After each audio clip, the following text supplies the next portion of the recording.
Welcome back to the Heads and Tails podcast. This week I have Dr. Phil Wagner on the show, who is the CEO and founder of Sparta Science. He's also a physician and strength coach whose own athletic career as a football and rugby player was cut short by a series of avoidable training injuries. And like a lot of the guests on this show, we all have a mission to kind of prevent the suffering of others, and that's definitely what Dr. Phil Wagner's doing on the show today. You said I could call you Phil, so I'll say Phil for the rest of the show. But Thank you. yeah, so thanks for coming on, and I don't know if you want to start us off by saying, like what Sparta Science is and kind of what inspired the creation of that technology that you created. Yeah, thank you, Kevin. I'm excited to be on the show. You know, yeah, I think similar to you in starting this podcast, like the injuries I suffered as an athlete really was the genesis behind starting Sparta. And I similar to you was involved in football. Probably most folks that see a lot of traumatic injuries. That's at least in sports. That's where they tend to be the root of. And was I think the thing that was the most heartbreaking about that experience, which drove the creation behind Sparta, was that I was doing all the things in rehab and prevention to avoid those injuries, but they kept happening. And there wasn't really like I just wanted like a how to, a health for dummies almost, playbook I could run to like, okay, you want to play? Here are the things you got to do to be healthy. And I thought I was doing that. And I think the most heartbreaking piece for me is that the effort and the commitment to stay healthy was there and it was being done and it made no difference. And so I think for all of us, that feeling of helplessness is just gutting. No, I mean that resonates with me completely. Like even today, as I'm 31 years old, I'm like every week I have like a new pain in my shoulder, in my knee, in my hip, in my back. Like and I, exactly. I work out, and the way that I train is so I don't feel this way. So I could definitely resonate with your mission as well. Can you take us through some of the injuries and stuff that you went through as an athlete? Just because I know a lot of the people listening could probably relate, to those. Yeah. I think kind of began, I guess, in high school football with, you know, at that time, right? I'm 40. Like at that time, concussions were getting your bell rung, and so they were a little bit more dismissive than they are today, and so there were a few concussions early on, but I think the big thing that started to happen was more on the joint and musculoskeletal side. I'll never forget my first game as a starting in college. I played safety, and I was so excited to get involved on the first play of my first game in college. Um, a tackle was made, and play was almost done, but I felt the need to make sure that I could contribute, so flew into the pile at full speed and dislocated my shoulder. And I literally lasted one play of the first game, and that really kind of set off a series of shoulder injuries that and surgeries that continued to happen, and then hamstrings and ankles and knee injuries started to accumulate as well. But the shocking piece was the advice that I was given, the assessments that were done, those were followed like to the letter. Um, and all that happened was, these issues just kept recurring, um, which was just shocking to me when you think about all the knowledge that physical therapists and doctors have. How could they be giving me this advice that I'm following and it's still not having, a positive outcome? Right. Yeah, it's definitely frustrating, and I know a lot of athletes can resonate with that, same exact thing. And I know I've had, countless knee issues. Feel like I've been in physical therapy for the last 5 years of my life, just trying to figure out this knee thing I got going. But you're right. Like, it seems like there's no perfect map always, but maybe there should Yeah. be. Yeah. And athletes, I think, are unique, because when I trained as a physician, the hardest part for me as a physician was, seeing patients that were suffering from something, yet also weren't doing the things preventatively to get better, right? But athletes are very different, right? In that, you tell an athlete or a soldier, like, hey, you want to do this? Here's what you got to do. They'll do it, and usually actually end up having to hold them back, right? But, that's a big difference between patients and athletes. And I think that's really kind of the mission behind Sparta is if there's a mental desire or a will to be on a team, there shouldn't be any physical limitations to do that. Right. No, that you hit the nail on the head for sure. Like people, you get to work with people who want to get better. Yeah. Yeah. I work in healthcare now, and like that's definitely not the case always. It's hard, Yeah. right? I mean, I'll never forget the day I left. I decided to leave medicine. I went in to see a patient who had very high blood pressure, 180 over 120. And I said, okay, so your blood pressure hasn't changed. Are you still smoking? Yeah, 3 packs a day. Okay. Or how about alcohol? Yeah, I have probably about a 12 pack a night. It's like, well, you know, like I can't do anything, Yeah. right? But I think athletes and a lot of folks that are active, they just want information on, how can I be moving without pain, or how can I be performing in my life or sport at a higher level. Yeah, I agree. Can you dive a little bit deeper into when you decide that you want to become a doctor? Like, were your aspirations from the beginning, like stemming from the injuries that you suffered and kind of those questions as to like, why do I keep getting these recurring things that keep coming up? Like, and I know when I was doing my research, you consider yourself like a movement doctor. So did you go into medical school being like, I want to be a movement doctor, or was it more instances like the patient interaction that you just described that's like, yeah, like I don't know if this is for me, like it's not as not the rewarding you know interactions I was looking for. Yeah, no, it's a good question. Yeah, when I went into medicine, I think the main goal was like, I had all these injuries, had to retire, and thought, you know, what I really need is I need to pursue what I felt was the most intensive education of the human body. And I said, where can I really, pursue that? And that's where I landed on medical school. I said, okay, I don't know what exactly I want to do, but I know that I love learning about the human body. So, you know, went to medical school with this idea that, I was going to learn about the human body and then apply that, to the masses. But towards the end of medical school and starting to practice, then encountered something I'd never seen, which was people that weren't willing to sacrifice to get better, right? And that's when I started to think, you know what, I got to actually get out of medicine and get back to these areas, whether that's sport or the military, where people will, for right or wrong, do whatever it takes to get better. Um, and so, how can I apply the medical model of gathering evidence and creating these protocols like they do for other things like diabetes, et cetera? How can you take those type of protocols and apply it to preventing injuries like others do for preventing chronic disease? Yeah, and I think you're ahead of the curve in that sense as well, because from what I hear, like a lot of the strength coaches, like in the NFL and MLB and professional sports, like they're going away from your 4-year degree in a CSCS, and now they're all like PhD exercise physiologists that are kind of running these programs. But that's kind of, I mean, to me, you're ahead of the game in that sense.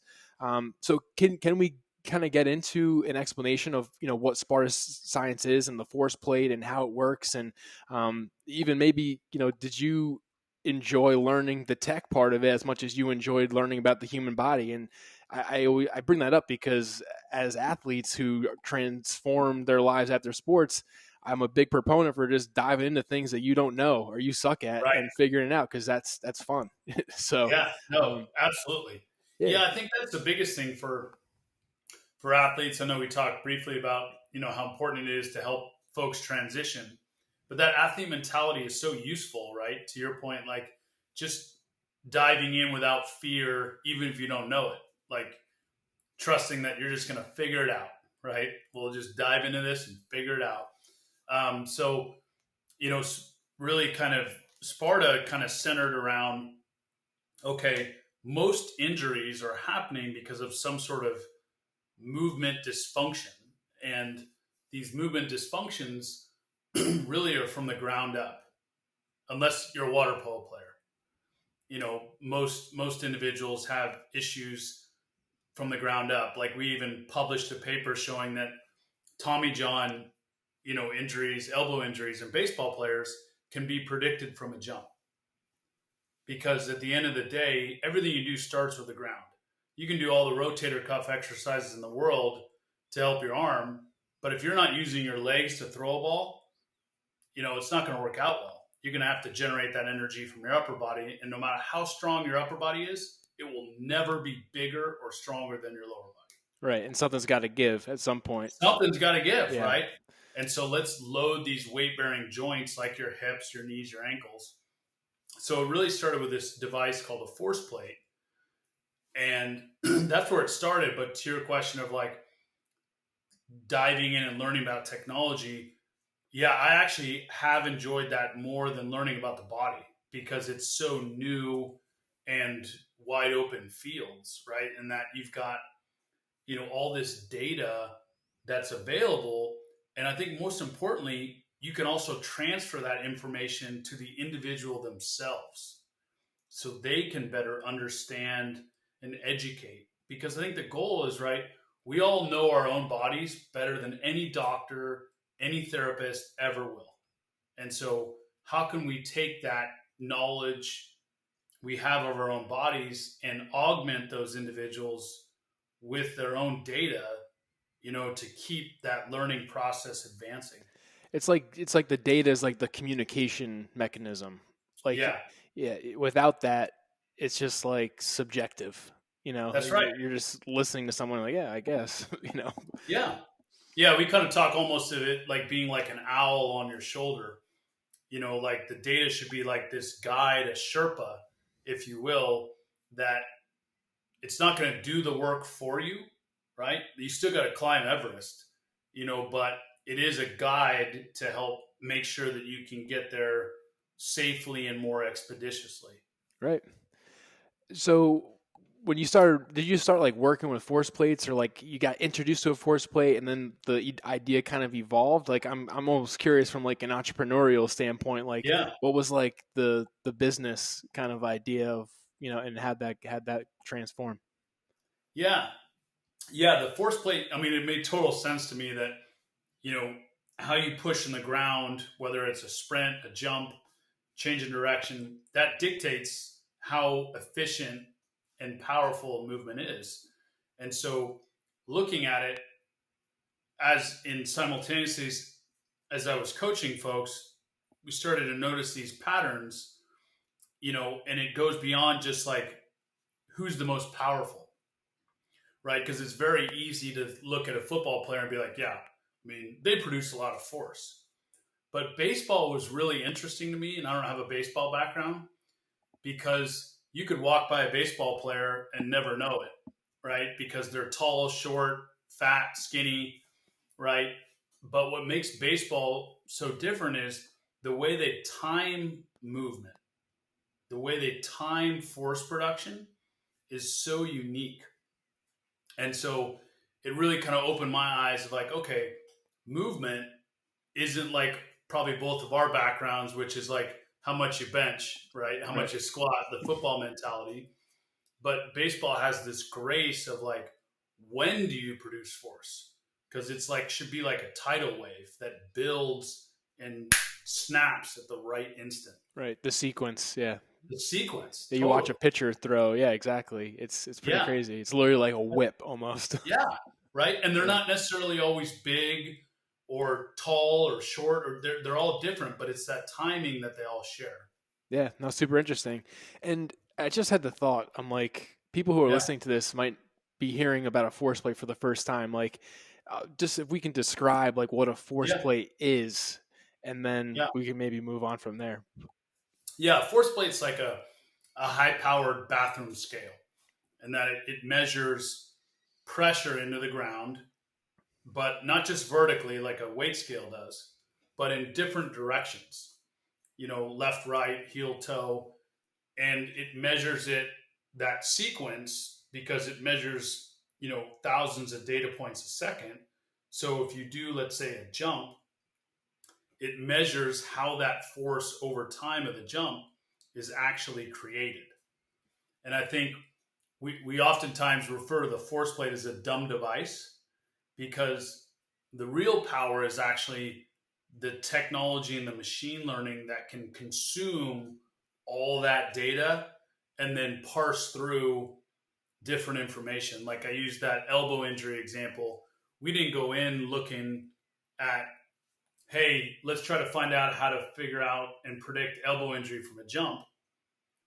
We actually, machine learning came back and said, hey, people that are at risk for elbows that have elbow injuries, they have this force profile. And we're like, wow, that's unexpected. Well, I guess it makes sense. If you don't throw with your legs, right? You got to throw with your arm. Right. Yeah, no, that was a great explanation. Um, so I know, and basically what you're saying is like there's artificial intelligence. Like the more tests that you do on these Sparta Science force plates, the more accurate that you're able to predict these injuries. So it's Yeah, yeah, totally. Because then with machine learning, you know, you could start splicing some of those up, right? With other factors like, okay, what about baseball players versus football, or 30-year-old versus 20-year-old, or hamstring versus elbow, and all the more information's in the system, the greater the accuracy, because the more separate you can make different predictions for different people. right. No, it's really is amazing to think about where technology has come. You got Yeah, Whoop out there, you got Sparta yep, Science. There's all sorts of different ways that people can kind of get more of this data. What was I going to say? So in your tests that you run on the force plate, there's you do a balance test, a plank test, and a jump test. So why did you choose those movements? It's just because yeah, they work with the plate, or what? Why? yeah. We looked at a bunch of different movements. Um, we looked at sprinting, agility, even landing. And what we found is that those three movements that we look at, a jump, a balance, and a plank, they're the least skilled. And so they isolate your physiological biomechanical abilities rather than your learning abilities, right? The good contrast here is like the NFL combine, right?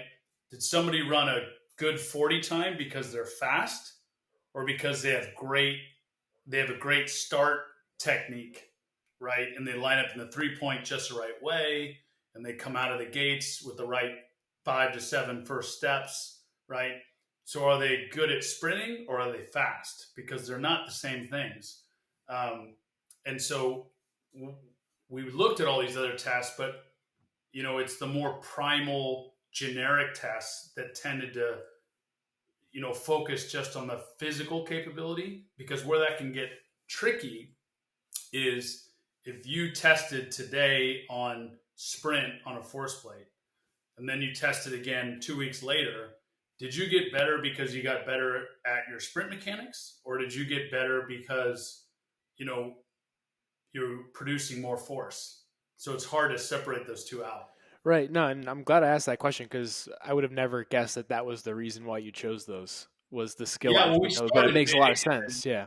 Yeah, we started big and then narrowed down. Yeah. Okay. No, that's really impressive. And I guess those movements, I mean, yeah, they kind of translate across like any sport as well. Yeah, they do, and that's the value of data, right? Because it's the tests are really just a medium to collect a lot of different variables.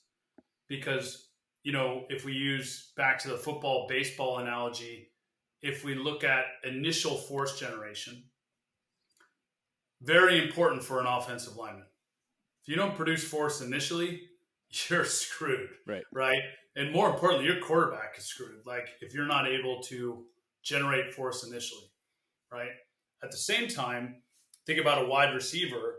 His best attribute has to be to prolong force production, to be able to run fast and have long stride lengths, and so it's actually the variables. The test is just the means to get different variables that you can apply to different injuries, different positions, different goals. Right. Okay. Um, in each of those movements, the balance, the plank, and the jump, are you are you just looking for changes in force production, or is there other things that are being measured? Um, like you're swaying to the left, you're swaying to the right. Oh, great question. Yeah, so that is, yeah, the forces are part of it, but then yeah, we look at center of pressure changes. And in balance in particular, the term is what you used, which is sway. How much are you swaying? Most importantly, we start talking about like head trauma. It's also how well do you correct? Because what happens when you have head trauma is you lose your ability to correct finely, right? You think about a sports car versus like, something that's not as high performance in an automobile. It's those sports cars, you touch that steering wheel just a little bit, it'll move, right? And so that ability to correct is really important and really difficult to measure without a highly scientific instrument.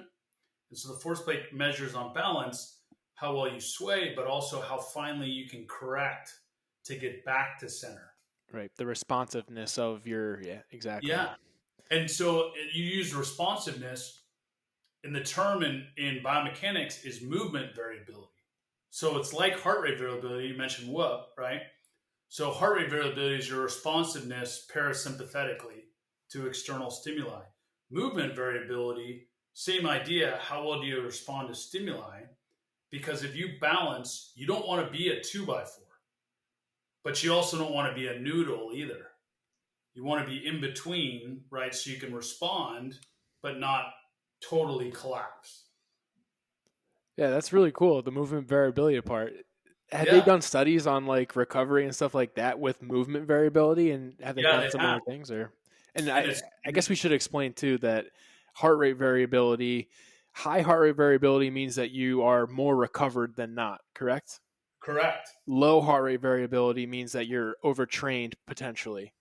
Yeah, and that's confusing, right? Because with heart rate, it's like lower is better, like lower resting heart rate's better. But to your point, a lower heart rate variability is not better. You're not recovered. Yeah, it took me a while to like get that through my thick skull, but yeah. Well, it's counterintuitive because it is heart rate, right? So it's tough to grasp that. But movement variability is the same way in that a higher movement variability means you basically have a larger responsiveness or a bigger movement portfolio, if you will, Okay. if Yeah, that makes sense. like more options. Yeah, more options, right? Okay. Like if I have a low movement variability, I can do one thing really well, right? But what you want is the ability to, that means if I'm a wide receiver, I can run a go route and that's it.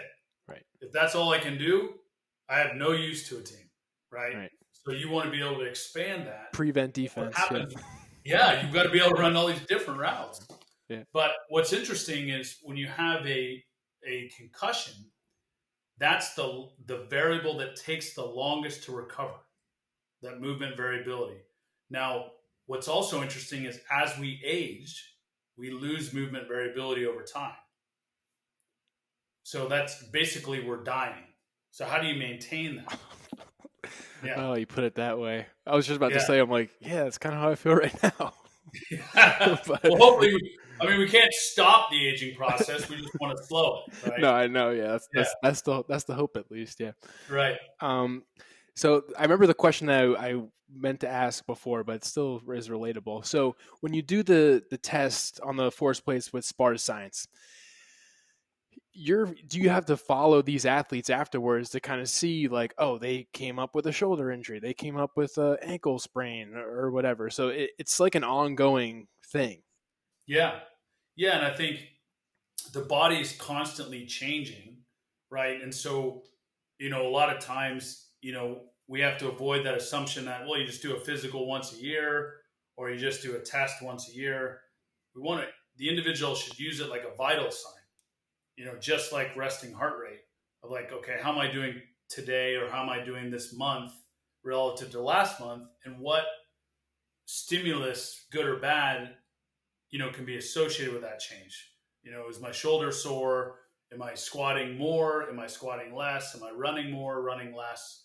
And I think that goes back to the piece we hit on earlier, which is we want to help the individual connect the dots of their habits to their movement, what we call signature, their movement signature changes.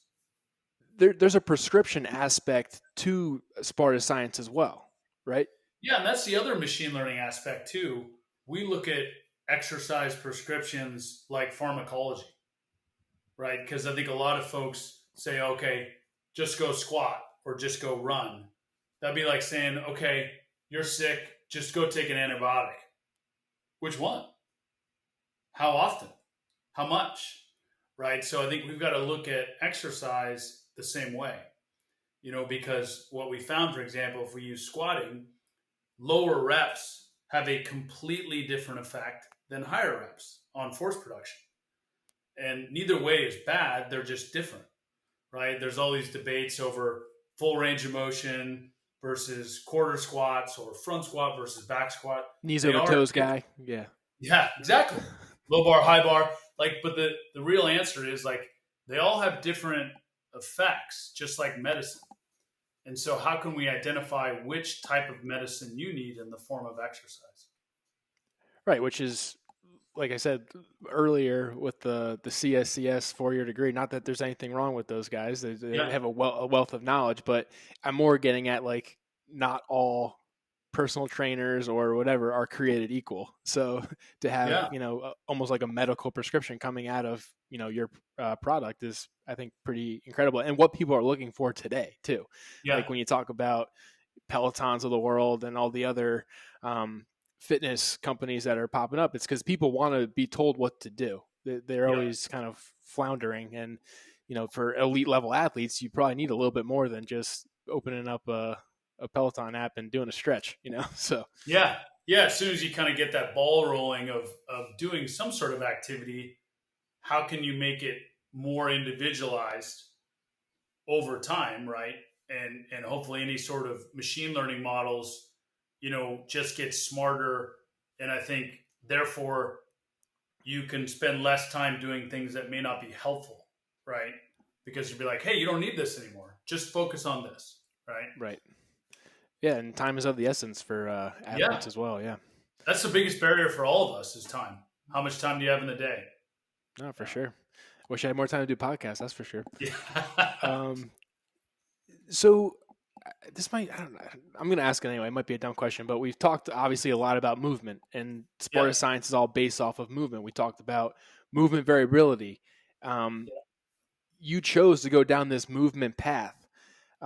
Like, I guess why? Like, how did you? What makes you think that movement is so important, more so than possibly a heart rate variability, or does it just coincide? It's just another thing, or is it, in your opinion, like the number one indicator of like injuries? Uh, yeah, that's yeah. It's a good question. Yeah, I think that movement is the number one indicator of how we live and is the most holistic measurement of the quality of our life. And that can range from a grandmother being able to chase around her grandkids to, a high school player wanting to make his JV team, and those experiences are so powerful and such a big part of our quality of life and the memories that are created. I think, I know you played football. I'm not sure, but I know for me, so many of my high school memories are based, on playing on my high school football team. You me know, too, man. Yeah, yeah, and so many of my friends are my strongest friends to this day are still from that high school football team. And what a great thing to be able to offer people the opportunity to do that, without putting themselves at risk. I think in a bigger picture, movement also is either the direct cause or result of every disease we have. If we stop moving because of pain, right? All of a sudden, cardiovascular injuries start coming up, or obesity, right? Or depression, right? I mean, we talk about veterans and other areas. Like a lot of that is because injuries have happened. And so they stop moving, depression sets in, opioid crisis. It's so threaded into the fabric of our lives. No, that's a great explanation, man. Yeah, I couldn't agree more. I talked to Yeah. this like functional medicine doctor a few years ago, just because it was like offered at work, and I was like, yeah, sure, why not? Yeah. And he said this thing. He like had this chart of like your movement, kind of essentially like of life, and how you basically want to like improve your performance over time. Eventually, like you'll plateau, but you don't want to be like a slow decline to No. like, you know, Yeah. to nothing. You pretty much just want to be like plateau and then like just drop dead at some point because Yeah. yeah, the quality of life is like it just becomes less and less. Yeah. I mean, and even, I mean, I just kind of just sidebar, like I just read this morning something on Dick Van Dyke, and he's like 95. How is Dick Van Dyke still, you know, you know, alive and doing so well? And so much of his life was based on dancing and movement. And so how can we really, even just beyond sports, continue to support this culture of movement so people can live a longer, healthier life? Yeah, no, and I think that's it's a great message to hear. Uh, so in a lot of my research, I noticed you or Sparta Science talking a lot about muscle overload. Can you explain that? Um, and and are athletes like always blind to this muscle overload, or like does it manifest? Or I even had the thought too when I was preparing for this interview. I'm like, is a manifestation like an injury? So like, Yeah. um, I don't know. Yeah, can Yeah. you just I think, explain my muscle overload?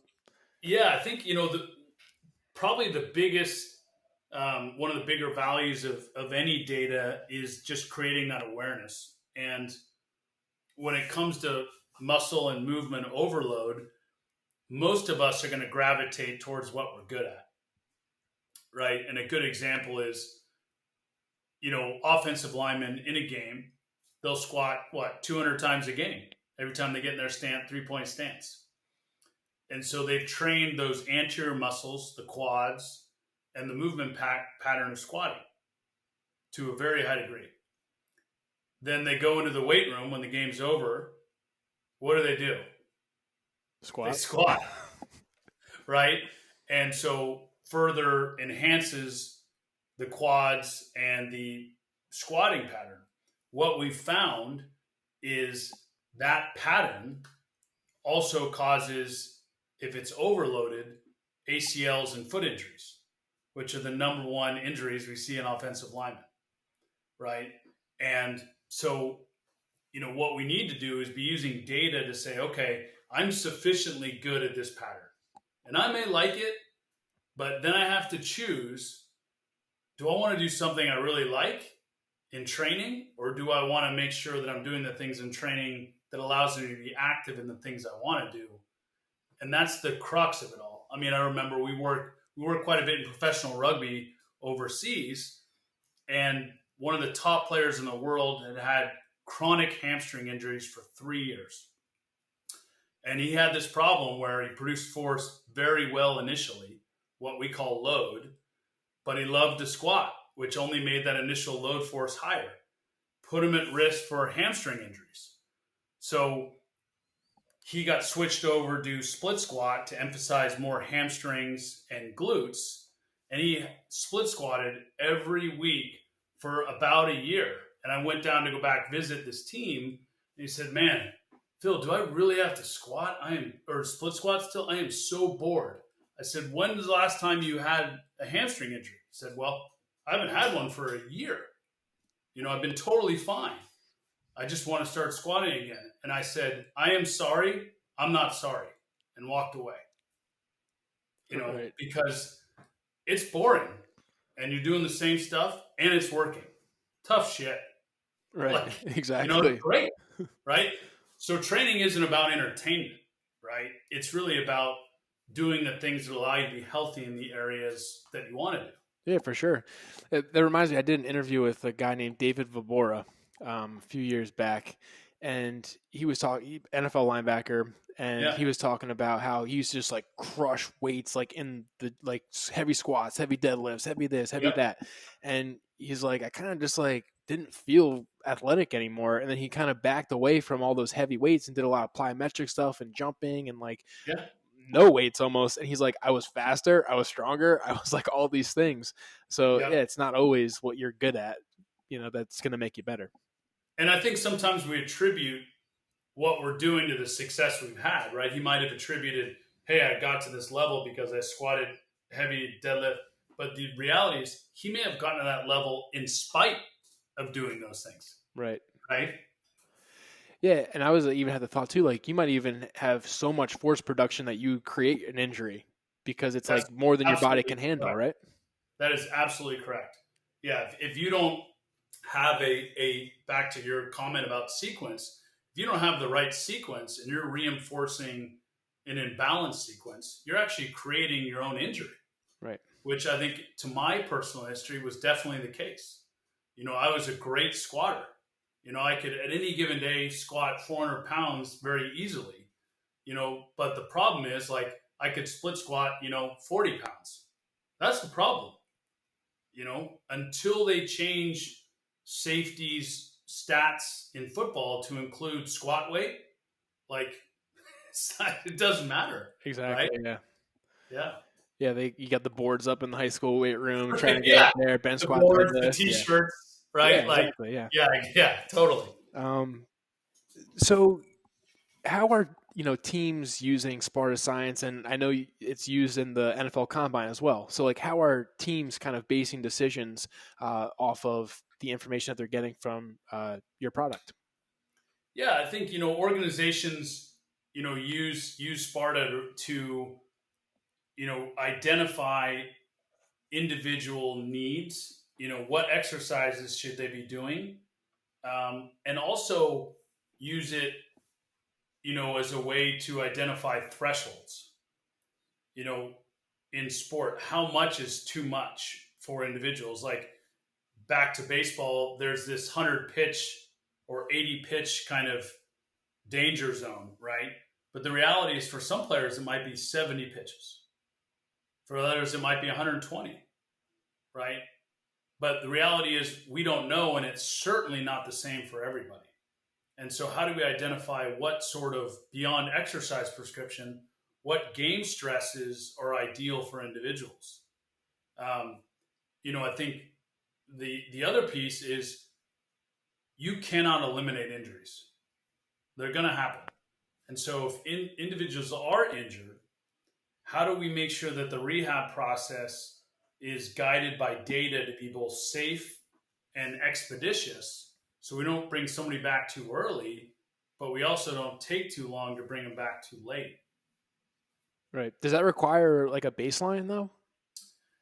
I think the baseline, that's the value of machine learning, is, if for you, let's say if you're a linebacker and you say, well, I don't have a baseline for me yet, my response would be like, well, that will help.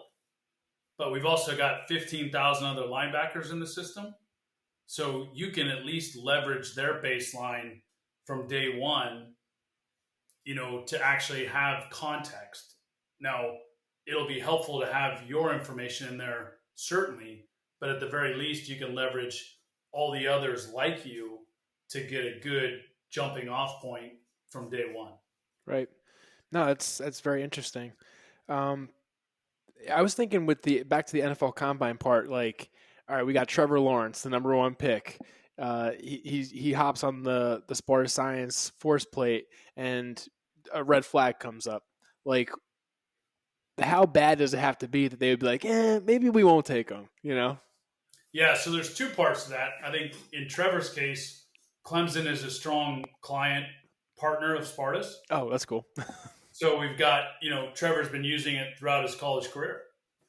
So I think there's a nice longitudinal trend that we hope, as more pro teams adopt it and more colleges, every individual has this nice history of how their movements changed over time.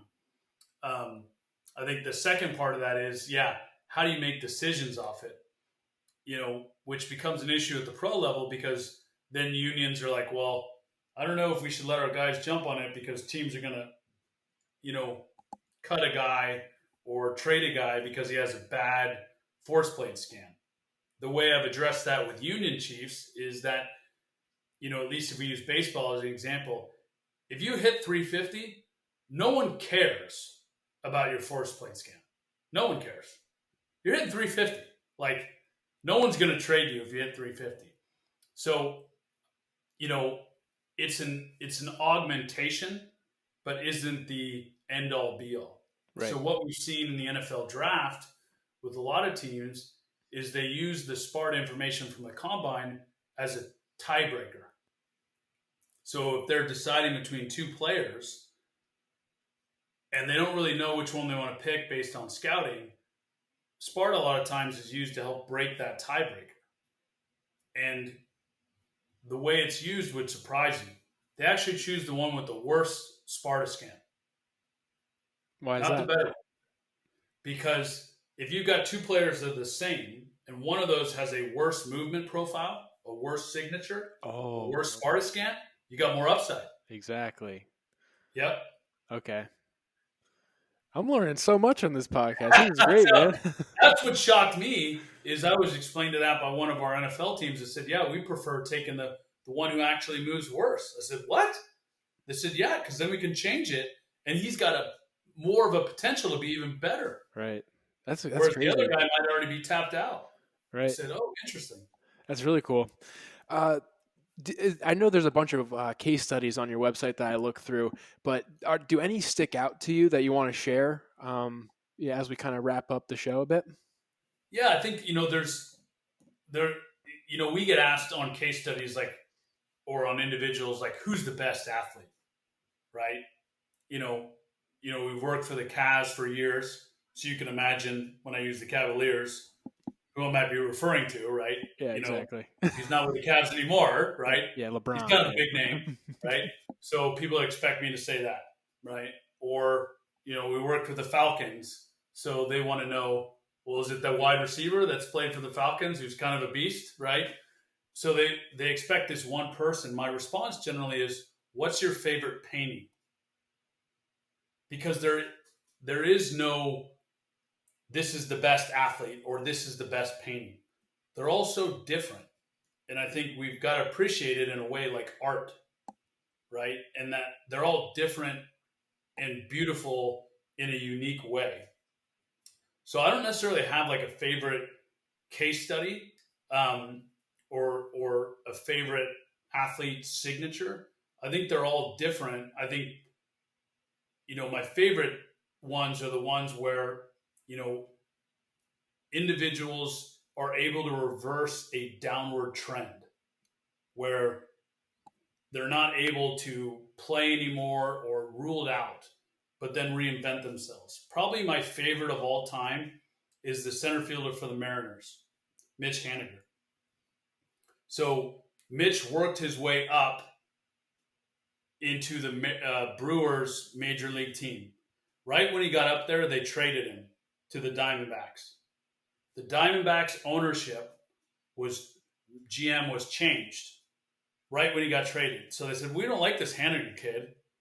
So he went from shoots and ladders, major league ball, all the way down to the bottom of the minors, single A, all the way down to the bottom, and had to work his way back up and take advantage of understanding the data himself and worked his way back up, got traded again to the Mariners, but eventually became an all-star, Major League Baseball all-star center fielder because he took the information into his own hands and said, okay, these teams are moving me around team to team, level to level. The only thing I can depend on is me. So I need to understand this information, take control of my plan, my program, my rehab. And so I think that's my favorite case study because he took it upon himself to empower himself with this information to move better and accomplish his goals. Yeah, that is a great story. Where can someone listening to this contact you or find you online or follow what Sparta Science is up to? Yeah, so our website, Sparta Science, and we've got a blog on there where we talk about some of these case studies and some of these principles behind movement. But also, I've got a Twitter handle, Dr. Phil Wagner, where we're putting out a lot of the information um, from a thought leadership standpoint of here's why movement's important, here are some concepts to think about, and here are some case studies to better understand some of these complex principles. Okay, yeah, I'll link those up in the show notes for this episode. And I always end each of my podcasts with the same question, which is, "What's your definition of toughness?" What's the definition of toughness? Yeah, to me, it's the toughness is the ability to rebound from a setback. Which certainly is always a mental component, but a lot of times, in athletes is a physical component as well. So how well you can respond to that unanticipated setback. That's the definition of toughness in my mind. Great, Phil. Thank you so much for coming on the podcast. Um, I don't know if I've ever learned so much in one podcast episode in my life, but it was super interesting. I'm really glad that we got connected to do this show. So thank you so much for sharing your knowledge and for creating such an amazing product to help athletes. And I guess actually, is there any way for like a non-pro or non-college athlete to access a Sparta Science? Like, are there facilities around that they could utilize this stuff?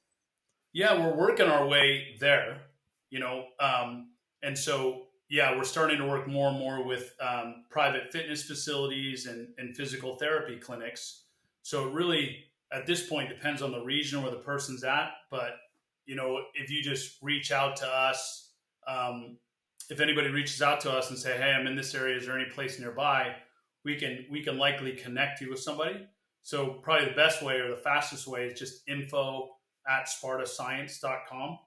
So if anybody shoots us an email, we can respond like, "Hey, oh, you're in the LA area. Here are some places that have the system," or anywhere from LA to Baton Rouge to Columbus, Ohio, Clemson, South Carolina. Yeah, Okay, great.